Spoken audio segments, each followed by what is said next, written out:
Welcome to iDream media. So pigmentation, మంగు మచ్చలు చాలా మందిని ఇబ్బంది పెడుతూ ఉంటాయి. మంగు మచ్చలు ఒకసారి వచ్చాయంటే అసలు తగ్గవని చెప్తూ ఉంటారు. సో ఏదో పైపైన లైట్నింగ్ క్రీమ్స్ రాయడం వల్ల అప్పటికప్పుడు రిలీఫ్ మాత్రమే ఉంటుంది, లైట్ అవుతూ ఉంటాయి, కానీ మళ్ళీ యథాస్థాయికి వస్తాయి ఎప్పుడైతే మనం మానేస్తామో. అయితే దీనికి న్యాచురోపతి వైద్య విధానంలో చాలా చక్కటి ట్రీట్మెంట్ ఉంది. వివరాలు తెలుసుకుందాం. ఈరోజు మనతో పాటు ఉన్నారు ప్రముఖ న్యాచురోపతి వైద్యులు డాక్టర్ జ్యోత్స్నా పులిపాటి గారు. మేడం నమస్తే అండి. నమస్తే అండి. మ్యామ్, చూస్తే కనుక ఈ మంగు మచ్చలు చాలా మందిని ఇబ్బంది పెడుతుంటాయి.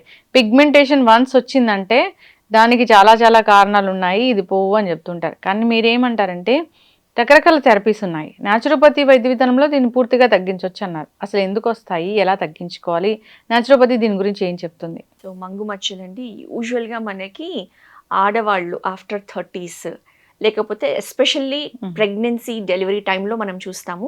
లేదు అని అంటే మెనోపాజల్ ఫేజ్లో చూస్తూ ఉంటాం అనమాట. సో ఈ మంగు మచ్చల్ని మెలాస్మా అంటాము. ఎస్పెషల్లీ బ్రౌనిష్ బ్లాకిష్ స్పాట్స్ మనకి ఈ ఏరియాలో వస్తాయి. తర్వాత కొంచెం కొంచెం ఐబ్రోస్ పైన ఇలా చిన్నగా స్టార్ట్ అయ్యి మెల్లగా స్ప్రెడ్ అవుతూ ఉంటాయి మంగు మచ్చలు. అయితే దానికి కారణాలు ముఖ్యంగా చెప్పాలి అని అంటే హార్మోనల్ ఇంబ్యాలెన్సెస్ ఉంటుంది.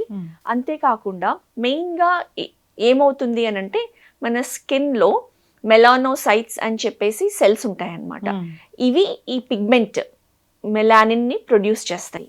సో ఈ మెలానోసైట్స్ని ఎక్సెస్ ప్రొడక్షన్ అవ్వడము లేకపోతే అబ్నార్మల్గా అవ్వడం ఈ సెల్స్ ఎప్పుడైతే ఉంటుందో అప్పుడు ఈ మంగు మచ్చలకి దారితీస్తుంది. సో దానికి ట్రిగరింగ్ ఫ్యాక్టర్స్ హార్మోనల్ ఇంబ్యాలెన్స్ అనే కాకుండా ఎక్కువ ఎక్స్పోజర్ టు సన్ వెళ్ళామనుకోండి, ఇవి మెలానోసైట్స్ ట్రిగర్ అయ్యేసి ఎక్సెస్ ప్రొడక్షన్ అనేది జరుగుతూ ఉంటుంది అనమాట. అండ్ అది తగ్గాలి అని అంటే కొంచెం నిదానంగా జరిగే ప్రాసెసే. 100% తగ్గాలి అని అంటే టైం టేకింగ్ ఉంటుంది. బట్ ఒక్కొక్కళ్ళ ఇండివిజువల్ బాడీ రెస్పాన్స్ ని బట్టి తగ్గుతుంది. అయితే ఈ మంగు మచ్చల్ని మనము న్యాచురోపతి వైద్య విధానంలో జస్ట్ ఎక్స్టర్నల్ ట్రీట్మెంట్ అని కాకుండా కంప్లీట్ ఇంటర్నల్లీ మనం బాడీ నుంచి ట్రీట్ చేస్తాము. సో ఇంటర్నల్లీ మనం చేయాల్సి ఉంటుంది న్యాచురోపతి విధానంలో ప్రాపర్ డీటాక్సిఫికేషన్. సో అది డైటరీ మేనేజ్మెంట్తో ఎటువంటి డయట్ తీసుకొని క్లెన్జింగ్ డయట్ అనేది తీసుకోవాల్సి ఉంటుంది అనమాట. సో దానికి స్పెసిఫిక్గా diet therapy like fasting therapy నుంచి liquid diet, juice therapy, and ముఖ్యంగా ఇందులో పనిచేసేది విటమిన్ సి. సో ఈ విటమిన్ సిలో వచ్చేసి కొన్ని ఎంజైమ్స్ ఏవైతే ఉంటాయో అవి ఈ మెలానిన్ ప్రొడక్షన్ సైకిల్ని బ్రేక్ చేస్తాయి అన్నమాట. ఓకే. సో ఇంటర్నల్గా మనం బాడీకి vitamin C rich foods like మనం నిమ్మకాయ కానివ్వండి, ఉసిరికాయలు కానివ్వండి, మనకి సీజన్లో ఉండే ఆరెంజెస్ కానివ్వండి, బత్తాకాయలు కానివ్వండి, పైనాపిల్స్ కానివ్వండి, ఇట్లాంటి విటమిన్ సి రిచ్ ఫుడ్స్ అనేది మనకి బాడీకి సప్లై చేయడము. తర్వాత ప్రాపర్గా టాక్సిన్స్ ప్రొడక్షన్ అంటే మన గట్ హెల్త్ కూడా చాలా బాగా ఉండాలి. ఎప్పుడైతే కాన్స్టిపేషన్ ఉండి ప్రాపర్గా బాడీ నుంచి ఎలిమినేషన్ అవ్వట్లేదు అంటే మన కొలాన్ నుంచి టాక్సిన్స్ అనేది రీఅబ్జార్బ్ అయ్యి ఈ టాక్సిన్స్ ఎప్పుడైతే ఎక్సెస్ ప్రొడక్షన్ ఉంటుందో అవి స్కిన్ లో, because skin is the largest organ for excretion, ఇలా ఫామ్ లో కూడా అక్యూములేట్ అవుతుంది అనమాట.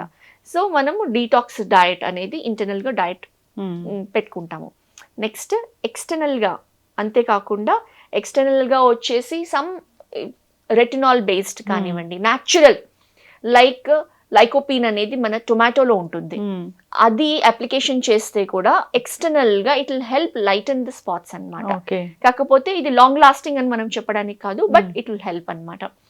అండ్ ఇందులో ఇంకొక వెరీ ఇంపార్టెంట్ థెరపీ ఇప్పుడు లేటెస్ట్ గా ఇంట్రడ్యూస్ చేసింది ఓజోన్ థెరపీ.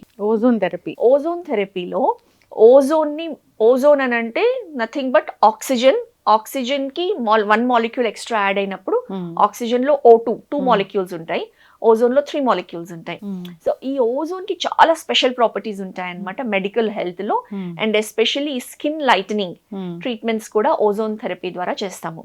సో ఈ ఓజోన్ లో మనము విటమిన్ సి అనేది యాడ్ చేసి డైరెక్ట్ గా ఐవి ద్వారా మనము బ్లడ్ లో ఎప్పుడైతే ఇస్తామో ఈ పిగ్మెంటేషన్ అనేది చాలా బాగా తగ్గుతుంది. రిజల్ట్స్ చాలా బాగా మనకి కనిపిస్తూ ఉన్నాయి. సో అంటే దీనికి ఎటువంటి సైడ్ ఎఫెక్ట్స్ అలాంటి సైడ్ ఎఫెక్ట్స్ ఏమీ లేవండి. సో ఎస్పెషల్లీ నేచర్ క్యూర్ లో మనం యూజ్ చేసే ఈ థెరపీస్, ఈ ఓజోన్ థెరపీ కానివ్వండి, ముఖ్యమైనది ఏంటంటే కాంప్లికేషన్స్ లేవు, సైడ్ ఎఫెక్ట్స్ లేవు, మనం ఏ ఎక్స్టర్నల్ మెడికేషన్ యూజ్ చేయట్లేదు. కాబట్టి మన బాడీ హీలింగ్ సిస్టమ్, మన బాడీలో ఉన్న టాక్సిన్స్ని ఎలిమినేట్ చేయడము, అండ్ ఈ ఓజోన్ ప్రత్యేకత ఏంటంటే ప్రతి సెల్లోకి వెళ్తుంది. సో ప్రతి సెల్ని రిజువినేట్ చేస్తుంది, రీజనరేట్ చేస్తుంది, డీటాక్సిఫై చేస్తుంది. ఓకే. సో దాంతో ఇంటర్నల్ గా మనకి రిజల్ట్ ప్రొడ్యూస్ చేస్తుంది. చాలా చక్కగా చెప్పారు. చాలా మంది కూడా రకరకాల లైట్నింగ్ క్రీమ్స్ అనేవి వాడుతూ ఉంటారు. దానివల్ల స్కిన్ చాలా పల్చగా అయిపోతూ ఉంటుంది, సెన్సిటివ్ అయిపోతూ కరెక్ట్ ఉంటుంది. అండి. దాంతో ఏమవుతుందంటే టెంపరీగా తగ్గుతుంది, మళ్ళీ ఎప్పుడైతే ఆ క్రీమ్స్ ఆపేస్తామో మళ్ళీ అది వెనక్కి వచ్చేస్తూ ఎగ్జాక్ట్లీ. ఉంటుంది. ఎస్ మీరు అన్నట్లుగా ఇంకా లేజర్స్ ఇలాంటివి కూడా చాలా మంది చేయించుకుంటూ ఉంటారు. దానివల్ల ఇంకా పిగ్మెంటేషన్ అనేది ఎక్కువ అవుతూ ఉంటుంది. సో చాలా మెయింటెనెన్స్ కూడా ఉంటుంది. అవునండి. అయితే మీరు చెప్పినట్లు ఈ ఓజోన్ థెరపీ అనేది చాలా చక్కగా పనిచేస్తుంది, సెల్ రిజువనేట్ అవుతుంది. అంతేకాదు ఈ సి విటమిన్ కూడా ఇస్తారు కాబట్టి అది ఇంకా తగ్గడానికి ఛాన్స్ అనేది ఉంటుంది. సో Yes, ఇంటర్నల్ గా మీరు తీసుకోమనేది కూడా సి విటమిన్ తీసుకోమని చెప్తూ ఉంటారు. అవునండి. అయితే మన లైఫ్ స్టైల్ చేంజ్ అవ్వడము, ఇలాంటి కారణాల వల్ల సరైన ఆహారాలు తీసుకోకపోవడం వల్ల సి విటమిన్ అబ్జార్ప్షన్ అనేది చాలా తక్కువ అయిపోయింది. అవునండి. సో ఈ విధంగా డైరెక్ట్ గా సి విటమిన్ అనేది ఒక్కొక్కసారి అవసరం అవుతుంది. దాన్ని మీరు ఐవి ద్వారా ఇస్తామని చెప్తూ ఉన్నారు. పిగ్మెంటేషన్ తో బాధపడే వాళ్ళు నిజంగానే పిగ్మెంటేషన్ ఉందంటే మన చాలా ఫీల్ అవుతూ ఉంటాయి, ఇంటర్నల్ గా కూడా చాలా బాధపడుతూ ఉంటాము. అవునండి. సో ఆత్మస్థైర్యం అనేది తగ్గిపోతూ ఉంటుంది కూడా. కాన్ఫిడెన్స్ తగ్గిపోతూ Yes. ఉంటుంది, ఎక్కడ బయటకు వెళ్ళాలనిపించదు. అవును. Get సో togethers ప్రతిసారి avoid మేకప్ చేయడము. వేసుకోవాలా అన్నట్లుగా ఉంటుంది. అవును. నలుగురిలో వెళ్ళాలని ఉండదు, ఇంట్లోనే ఉండిపోతారు. సో అన్ని విధాలా వాళ్ళని మనిషిని కుంగ తీసేస్తూ ఉంటుంది. క్రీమ్స్ వాడాలి అంటే జీవితాంతం వాడాలి, దానివల్ల సైడ్ ఎఫెక్ట్స్ వస్తాయి, స్టెరాయిడ్స్ ఉంటాయి, ఇలా కూడా బాధపడుతూ ఉంటారు. ఒకసారి అలాంటి వాళ్ళు కాంటాక్ట్ చేయాలని కోరుకుందాం. చాలా తప్పకుండా చక్కటి అండి. ఇన్ఫర్మేషన్ మ్యామ్, ధన్యవాదాలు. నమస్తే అండి.